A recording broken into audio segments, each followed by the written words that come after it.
Hello and welcome to Aapka School, and in this video we are going to discuss a grammar topic, that is the sentence. So let's start the video.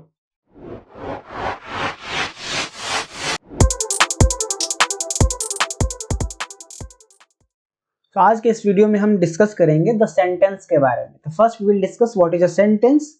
So a sentence is a group of word which makes a complete sense. Means sentence एक ऐसा group of word है जिससे एक complete sense निकले. For example, suppose we write Ram is a boy. तो ये सारे एक ग्रुप ऑफ वर्ड्स है, अलग अलग वर्ड्स है, इसी को हम लोग ग्रुप ऑफ वर्ड बोलते हैं. और इससे एक कंप्लीट सेंस निकल रहा है, मतलब राम एक लड़का है. इससे एक कंप्लीट सेंस निकला, इसीलिए इसको हम लोग सेंटेंस बोल सकते हैं. But suppose we write the same thing in another style, like is Ram boy. यहाँ हम लोग जो लिखे हैं वो भी एक ग्रुप ऑफ वर्ड्स है. ए इज राम बॉय अलग अलग वर्ड्स और ग्रुप ऑफ वर्ड इसी को बोलते हैं, लेकिन इससे कंप्लीट सेंस नहीं निकल रहा है, इसीलिए इसको हम लोग सेंटेंस नहीं बोलेंगे. बट ऊपर में मैंने लिखा है राम इज अ बॉय, ये ग्रुप ऑफ वर्ड्स है जिससे एक कंप्लीट सेंस भी निकल रहा है, इसीलिए इसको हम लोग सेंटेंस बोलेंगे. और एक चीज, sentence starts with a capital letter. यहाँ देखिए हम लोग कैपिटल लेटर से स्टार्ट किए राम. अलग अलग एग्जाम्पल जैसे द सन इज शाइनिंग, यहाँ कैपिटल लेटर है. उसके बाद ends with full stop, question mark और एक्सक्लेमेशन मार्क. तो हम लोग कहीं पे क्वेश्चन मार्क लगाते हैं, कहीं पे फुल स्टॉप और कहीं पे एक्सक्लेमेशन मार्क. वो सेंटेंस के लास्ट में लगता है. और सेंटेंस का शुरुआत हमेशा कैपिटल लेटर से होता है. हम लोग सारे सेंटेंस में देख सकते हैं. जैसे एग्जांपल में the sun is shining, here the is capital, T is capital and we put full stop at the end of the sentence. In the second sentence are you coming, so A is capital letter and at the last we put question mark, and these are the group of words which make a complete sense. means are you coming का मतलब क्या तुम आ रहे हो, तो ये complete sense दे रहा है. और इसके शुरुआत में कैपिटल लेटर है, लास्ट में क्वेश्चन मार्क, फुल स्टॉप या एक्सक्लेमेशन मार्क है, तो इसको हम लोग सेंटेंस बोलते हैं. सो सेंटेंस क्लियर है कि a group of word which makes a complete sense is called sentence. तो नेक्स्ट पार्ट में हम लोग पढ़ेंगे पार्ट्स ऑफ सेंटेंस, मतलब सेंटेंस में कौन कौन सा पार्ट्स होते हैं. तो सेंटेंस में सबसे पहले एक सब्जेक्ट होता है, उसके बाद प्रेडिकेट होता है. और सब्जेक्ट हम लोग किसको कहते हैं? Subject means the part which name a person और thing we are speaking about. Means वैसा पार्ट जिसमें हम लोग कोई पर्सन या थिंग के बारे में बताते हैं, थिंग का नाम या पर्सन का जिसके बारे में हम लोग बात करते हैं, उसको हम लोग क्या बोलते हैं? Subject. Who and what the sentence is about, मतलब सेंटेंस किसके और क्या है, किसके बारे में है. अभी हम लोग एग्जांपल्स और ज्यादा इसको क्लियर करेंगे. और प्रेडिकेट, सब्जेक्ट के बारे में अगर हम लोग कुछ भी चीज बोलते हैं तो उसको हम लोग प्रेडिकेट बोलते हैं. What we said about the subject is called predicate. हम लोग पहले एक सेंटेंस लिखे थे, जैसे राम इज अ बॉय, ये हम लोग पहले एक सेंटेंस लिखे थे. अब इसमें हम लोग देखते हैं किसके बारे में बात किया गया है? राम के बारे में. तो नेम ऑफ द पर्सन है ये, इसीलिए ये सब्जेक्ट है. और इसके बाद सब्जेक्ट के बारे में क्या बोला गया है कि राम एक लड़का है, तो इज अ बॉय. और इज अ बॉय क्या है? एक प्रेडिकेट है. हम लोग एक और देख सकते हैं कि सब्जेक्ट के बाद जो सेंटेंस में बचता है उसको हम लोग प्रेडिकेट भी बोलते हैं. एक और एग्जांपल यहाँ पे दिया गया है, the cat is sleeping under the table. Means cat के बारे में बात किया गया है और केट क्या कर रहा है? Is sleeping under the table. तो स्लीपिंग अंडर द टेबल क्या हो गया? प्रेडिकेट. और केट क्या हो गया? Subject. So subject means the part which name the person or thing we are speaking about, and predicate means the part which tells something about the subject. means वैसा वो वाला पार्ट जिसमें हम लोग सब्जेक्ट के बारे में डिस्कस करेंगे, और सब्जेक्ट वो पार्ट जिसमें हम लोग किसी पर्सन और थिंग के बारे में बोलेंगे, तो वो सब्जेक्ट होता है. नेक्स्ट पार्ट हम लोग देखेंगे सेंटेंस, क्लाउज और फ्रेज के बीच में डिफरेंस. तीनों लगभग सेम तरह का होता है, तो हम लोग एक अभी सिंपल डिफरेंस देखेंगे कि तीनों कैसे एक दूसरे से अलग है. देखिए सेंटेंस में क्या होता है? सब्जेक्ट और वर्ब होता है. क्लाउज में भी सब्जेक्ट प्लस वर्ब होता है, लेकिन फ्रेज में सब्जेक्ट प्लस वर्ब नहीं होता है. पहला डिफरेंस तो यही हो गया कि सेंटेंस में सब्जेक्ट प्लस वर्ब होता है, क्लाउज में भी सब्जेक्ट प्लस वर्ब, लेकिन फ्रेज में सब्जेक्ट के साथ वर्ब का एग्रीमेंट नहीं होता है, मतलब सब्जेक्ट के साथ वर्ब नहीं होता है. हम लोग डेफिनेशन से देखते हैं. सेंटेंस में हम लोग पहले देखें कि sentence complete with subject and predicate, मतलब सेंटेंस में हमेशा सब्जेक्ट और प्रेडिकेट होता है. उससे कंप्लीट सेंस निकलता है। जैसे सी इज रीडिंग अ बुक, मतलब वो एक बुक पढ़ रही है। क्लाउज में क्या होता है, क्लाउज का भी अपना मीनिंग होता है, क्लाउज में भी सब्जेक्ट और वर्ब होता है, और क्लाउज को हम लोग ग्रुप ऑफ वर्ड बोलते हैं with a subject and verb. तो क्लाउज दो तरह का होता है, डिपेंडेंट एंड इंडिपेंडेंट। तो जो डिपेंडेंट क्लाउज होता है उसका एक अपना मीनिंग नहीं होता, तो कंप्लीट सेंस नहीं देता है। जैसे बिकॉज सी वॉज लेट, तो क्योंकि वो लेट है, ये कंप्लीट सेंस नहीं दे रहा है। लेकिन इंडिपेंडेंट क्लाउज एक तरह का होता है जो कंप्लीट सेंस देता है, मतलब ये एक पार्ट ऑफ सेंटेंस है, पार्ट ऑफ सेंटेंस। और फ्रेज क्या होता है, जिसमें सब्जेक्ट वर्ब का पेयर नहीं होता है, जैसे अंडर द टेबल, तो ये कंप्लीट सेंस नहीं दे रहा है। सेंटेंस अगर इसको हम लोग सिंप्लीफाइड और कर दे तो सेंटेंस का मतलब कंप्लीट आइडिया, जिससे हम लोग को एक कंप्लीट आइडिया मिल रहा है। जैसे सी इज रीडिंग अ बुक, ये कंप्लीट आइडिया दे रहा है। लेकिन क्लाउज क्या, एक पार्ट ऑफ सेंटेंस है, मतलब सेंटेंस का एक पार्ट है जिसमें हम लोग जोड़ सकते हैं। जैसे यहाँ पे हम लोग लिखे बिकॉज सी वॉज लेट, अगर इसके आगे हम लोग जोड़ दें it was raining outside so she was late, इस तरह से हम लोग कर सकते हैं। तो इट वॉज रेनिंग आउटसाइड एक तो सेंटेंस, पूरा सेंटेंस बना, इसे एक तो पार्ट है बिकॉज सी वॉज लेट। और फ्रेज क्या होता है, ये भी एक पार्ट ऑफ सेंटेंस है, लेकिन इसमें सब्जेक्ट और वर्ब मिसिंग होता है, मतलब सब्जेक्ट या वर्ब का पेयर नहीं होता है। तो इससे क्लियर हो रहा है कि सेंटेंस, फ्रेज और क्लाउज में क्या डिफरेंस है। हम लोग ये देख सकते हैं कि सेंटेंस का ही पार्ट होता है क्लाउज और फ्रेज, सेंटेंस के अंदर में ही क्लाउज और फ्रेज आता है। सेंटेंस एक बड़ा सोचो बाप है, तो ये दोनों बेटा है। उसके बाद हम लोग टाइप ऑफ सेंटेंस पढ़ेंगे फंक्शन के द्वारा, मतलब चार तरह का सेंटेंस होता है जिसको हम लोग फंक्शन पे डिफ्रेंशिएट कर सकते हैं कि अलग अलग तरह का फंक्शन होता है सेंटेंस का, और उसके अनुसार हम लोग चार कैटेगरी में बांट दिए हैं। पहला है डिक्लेरेटिव सेंटेंस, उसके बाद इंट्रोगेटिव सेंटेंस, फिर इंपेरेटिव सेंटेंस और एक्सक्लेमेटरी सेंटेंस। तो डिक्लेरेटिव सेंटेंस को हम लोग असर्टिव सेंटेंस भी बोलते हैं, इसको हम लोग क्या बोलते हैं, असर्टिव सेंटेंस। और असर्टिव सेंटेंस का मतलब क्या होता है, a sentence which makes statement और असर्शन, मतलब ऐसा सेंटेंस जो एक स्टेटमेंट दे रहा है। जैसे यहाँ पे हम लिख भी दिए स्टेट ऑफ फैक्ट, किसी फैक्ट के बारे या किसी असर्शन के बारे में बता रहा है। जैसे सी लव्स पेंटिंग, एक स्टेटमेंट दे रहा है, जैसे सी लव्स पेंटिंग, या असर्शन बता रहा है कि वो पेंटिंग पसंद करती है। इंट्रोगेटिव सेंटेंस में हम लोग क्वेश्चन करते हैं, जैसे कोई सब sentence which asks a question. Interrogative sentence को पहचानने का एक नियम है कि इसके लास्ट में क्वेश्चन मार्क आता है, जैसे डू यू लाइक चॉकलेट, क्या तुमको चॉकलेट पसंद है, तो ये क्वेश्चन कर रहा है, इसीलिए इंट्रोगेटिव सेंटेंस। इंपेरेटिव सेंटेंस जिसमें हम लोग कमांड, रिक्वेस्ट, ऑर्डर ये सब करते हैं, तो जैसे प्लीज क्लोज द डोर, कृपया डोर बंद कर दो, या bring me a glass of water, bring me a glass of water, मेरे लिए एक गिलास पानी लेगा। यहाँ पे हम लोग प्लीज भी लिख सकते हैं, शॉर्टकट में लिख देते हैं। तो ये क्या हो गया, रिक्वेस्ट कर रहा है। लेकिन अगर हम लोग बोले close the door, shut your mouth, ये तो कमांड दे रहा हो या ऑर्डर दे रहा है, तो इसको हम लोग इंपेरेटिव सेंटेंस बोलते हैं। फिर आता है एक्सक्लेमेटरी सेंटेंस।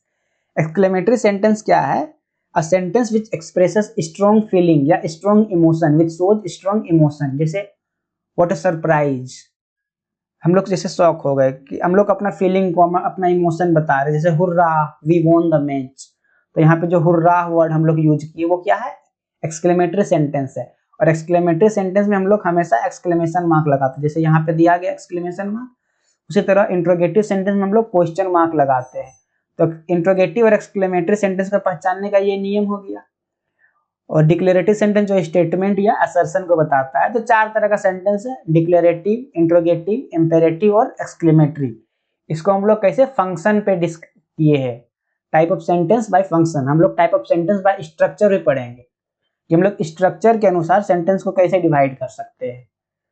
तो अब हम लोग पढ़ेंगे type of sentence by structure, how we can classify the sentence according to the structure. So first we will discuss the simple sentence, means independent, one independent clause, मतलब इसमें एक ही क्लाउज होता है। क्लाउज अभी हम बताए सब्जेक्ट और verb का जो एक ग्रुप है उसको हम लोग क्लाउज बोलेंगे। तो इसमें एक ही क्लाउज होता है, एक इंडिपेंडेंट क्लाउज होता है। इंडिपेंडेंट मतलब जिसका अपना मीनिंग आ रहा है, डिपेंडेंट जो दूसरे पर डिपेंड हो रहा है। जैसे आई लाइक एप्पल, मैं एप्पल पसंद करता हूँ, तो एक इंडिपेंडेंट क्लाउज है और एक सिंपल सेंटेंस है। कंपाउंड सेंटेंस में दो इंडिपेंडेंट क्लाउज होता है जिसको हम लोग कंजंक्शन से ज्वाइन करते हैं। हम लोग कंजंक्शन पार्ट्स ऑफ स्पीच में पढ़ेंगे, अभी हम शॉर्टकट में बता दे रहे। कंजंक्शन एक ऐसा पार्ट्स ऑफ स्पीच है जिससे हम लोग कोई वर्ड या कोई सेंटेंस को ज्वाइन कर सकते हैं। जैसे यहाँ पे एंड जो यूज किया गया एक कंजंक्शन है, और यहाँ जो फर्स्ट सेंटेंस लिखे हैं हम लोग I like Apple, I like bananas, तो ये दो इंडिपेंडेंट क्लाउज है। इंडिपेंडेंट क्लाउज मतलब जिसका अपना मीनिंग आ रहा है, जिसमें सब्जेक्ट प्लस वर्ब है। जैसे इसमें सब्जेक्ट क्या है आई, वर्ब क्या है लाइक, इसमें सब्जेक्ट क्या है आई, वर्ब क्या है लाइक। तो I like apples and I like banana, मतलब मुझे एप्पल पसंद है और मुझे बनानाज भी पसंद है, केला भी पसंद है। तो ये कंपाउंड सेंटेंस हो गया जिसमें दो इंडिपेंडेंट क्लाउज है। कॉम्प्लेक्स सेंटेंस जिसमें वन इंडिपेंडेंट क्लाउज है और एक से ज्यादा या एक से ज्यादा डिपेंडेंट क्लाउज है। जैसे though it rained we went outside, तो दो इट रेंड जो लिखा गया है ये क्या है, डिपेंडेंट क्लाउज है, और वी वेंट आउटसाइड ये क्या है, इंडिपेंडेंट क्लाउज है। तो वैसा सेंटेंस जिसमें एक इंडिपेंडेंट क्लाउज हो और एक डिपेंडेंट क्लाउज हो, और या फिर तो एक से ज्यादा भी डिपेंडेंट क्लाउज हो सकता है, तो उसको हम लोग क्या बोलेंगे, कॉम्प्लेक्स सेंटेंस। और फिर कॉम्प्लेक्स कंपाउंड सेंटेंस या कंपाउंड कॉम्प्लेक्स सेंटेंस जिसमें दो या दो से अधिक इंडिपेंडेंट क्लाउज हो और एक कम से कम डिपेंडेंट क्लाउज हो। इंडिपेंडेंट क्लाउज का मतलब बता दिए कि जिसका मीनिंग आ रहा है, जो किसी पे डिपेंडेंट नहीं है, और डिपेंडेंट क्लाउज मतलब जिसका मीनिंग निकालने के लिए किसी पर उसको डिपेंड होना पड़ रहा है। जैसे अगर हमको अभी जो 9th-10th के बच्चे हैं उसको अगर पैसा का जरूरत है, वो अपने पापा पे डिपेंडेंट है। उसी तरह से डिपेंडेंट क्लाउज किसी दूसरे पार्ट पे डिपेंड होता है, तो उसको हम लोग डिपेंडेंट क्लाउज बोलते हैं। इंडिपेंडेंट क्लाउज जो अपना मालिक खुद है, मतलब जिसका मीनिंग खुद निकल रहा है। जैसे हम लोग सेंटेंस के एग्जांपल पढ़ते हैं, although he was tired he finished his work and he went to bed। तो यहाँ पे देखिए लिखा गया although he was tired, ये क्या है, डिपेंडेंट क्लाउज है। although he was tired इसका अपना मीनिंग नहीं आ रहा है, लेकिन यहाँ पे देखो he finished his work, वो अपना वर्क खत्म कर ले, ये एक इंडिपेंडेंट क्लाउज है। दूसरा and when he went to bed ये भी एक इंडिपेंडेंट क्लाउज है। तो पहला इंडिपेंडेंट क्लाउज, दूसरा इंडिपेंडेंट क्लाउज और तीसरा डिपेंडेंट क्लाउज। तो इसमें क्या है, एक दो इंडिपेंडेंट प्लस डिपेंडेंट, तो उसको हम लोग क्या बोलेंगे, कंपाउंड कॉम्प्लेक्स सेंटेंस। अब इसको हम लोग थोड़ा सा सिंप्लीफाई करते हैं, तो सिंपल सेंटेंस में क्या है, एक ठो इंडिपेंडेंट क्लाउज।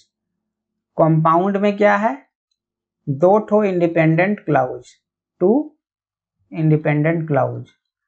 फिर कॉम्प्लेक्स में क्या है, कॉम्प्लेक्स में है एक इंडिपेंडेंट और एक से ज्यादा डिपेंडेंट, मतलब one independent plus dependent clause. और कंपाउंड कॉम्प्लेक्स में क्या है, कंपाउंड कॉम्प्लेक्स में दो इंडिपेंडेंट क्लाउज प्लस एक डिपेंडेंट क्लाउज। दो से ज्यादा भी हो सकता है, यहाँ पे एक से ज्यादा भी हो सकता है, वन या मोर। तो इसे सिंप्लीफाई हो गया, सिंपल सेंटेंस में एक इंडिपेंडेंट क्लाउज, कंपाउंड सेंटेंस में दो इंडिपेंडेंट क्लाउज, कॉम्प्लेक्स सेंटेंस में एक इंडिपेंडेंट और एक डिपेंडेंट, कंपाउंड कॉम्प्लेक्स में दो इंडिपेंडेंट प्लस एक डिपेंडेंट। इसका आप लोग स्क्रीनशॉट भी लेके रख सकते हैं अगर किसी को कंफ्यूजन हो रहा है। तो हम लोग चार टाइप में डिवाइड कर सकते हैं according to structure, simple, compound, complex और कंपाउंड कॉम्प्लेक्स। अब हम लोग पढ़ेंगे सेंटेंस फॉर्मेशन रूल। तो सेंटेंस को हम लोग फॉर्म कैसे करते हैं, सेंटेंस को फॉर्म करने के लिए पहला तो ध्यान देना चाहिए पंक्चुएशन। पंक्चुएशन क्या, full stop, question mark, exclamation mark, comma, ये सब जो हम लोग देते हैं उसको हम लोग पंक्चुएशन बोलते हैं। तो प्रॉपर पंक्चुएशन होना चाहिए। फिर सब्जेक्ट वर्ब का एग्रीमेंट होना चाहिए। सब्जेक्ट वर्ब एग्रीमेंट एक अलग बहुत बड़ा सा चैप्टर, उसको हम लोग बताएंगे। सब्जेक्ट वर्ब एग्रीमेंट का मतलब जैसा सब्जेक्ट उसके अनुसार वर्ब होना चाहिए। जैसे अगर सिंगुलर सब्जेक्ट है तो वर्ब भी सिंगुलर होना चाहिए। जैसे हम लोग लिखे राम प्लेज क्रिकेट, तो यहाँ पे देखिए राम है सिंगुलर, तो वर्ब भी क्या है, सिंगुलर वर्ब है। तो सब्जेक्ट का वर्ब के साथ एग्रीमेंट हो रहा है, तो इस तरह से सब्जेक्ट वर्ब एग्रीमेंट होना चाहिए। सब्जेक्ट प्रेडिकेट से पहले सब्जेक्ट आना चाहिए, उसके बाद सेंटेंस का मीनिंग निकलना चाहिए, क्लियर और लॉजिकल। जैसे हम लोग फर्स्ट में बताया था ना, तो लिखे थे इज राम बॉय, इस तरह, तो उसका मीनिंग नहीं निकल रहा था, लेकिन सेंटेंस का मीनिंग निकलना चाहिए। जैसे Ram plays football, Ram cricket खेलता है, और सब्जेक्ट और वर्ब का एग्रीमेंट होना चाहिए, प्रॉपर पंक्चुएशन मार्क मतलब यहाँ फुल स्टॉप होना चाहिए। इस तरह से सेंटेंस का फॉर्मेशन का रूल होता है। फिर हम लोग कुछ एग्जाम्पल जैसे हम लोग जो पढ़े थे फंक्शन के अकॉर्डिंग, हम लोग 4 टाइप में डिवाइड किए थे सेंटेंस को, तो उसी का हम लोग यहाँ पे आइडेंटिफाई करेंगे। जैसे I am reading a book, यहाँ पे क्या पता चल रहा है कि स्टेटमेंट या असर्शन का पता चल रहा है, तो ये क्या है declarative sentence. Can you help me, क्या तुम मेरी मदद करोगे, यहाँ क्वेश्चन मार्क है, इसी से पता चल सकता है कि इंट्रोगेटिव सेंटेंस, उसके बाद ये क्वेश्चन भी कर रहा है। Imperative sentence shut the door, यहाँ पे कमांड दिया जा रहा है शट द डोर। उसके बाद वाव दैट वाज अमेजिंग, तो यहाँ पे जो वाव है यहाँ एक्सक्लेमेशन मार्क दिया गया है, तो ये क्या है एक्सक्लेमेटरी सेंटेंस। इस तरह से हम लोग सेंटेंस को पहचानेंगे। और ये आप लोगों के लिए कुछ क्विक एक्सरसाइज इसको आप लोग कमेंट बॉक्स में कीजिएगा। जैसे एक तो हम बताते हैं match the sentence with their type, तो सेंटेंस का टाइप बताना हम लोग को फंक्शन से ही टाइप बताना है, स्ट्रक्चर वाला नहीं बताना है, फंक्शन से बताना है। जैसे डोंट टच दैट, ये क्या है, ये है एक इंपेरेटिव एक्सक्लेमेटरी सेंटेंस।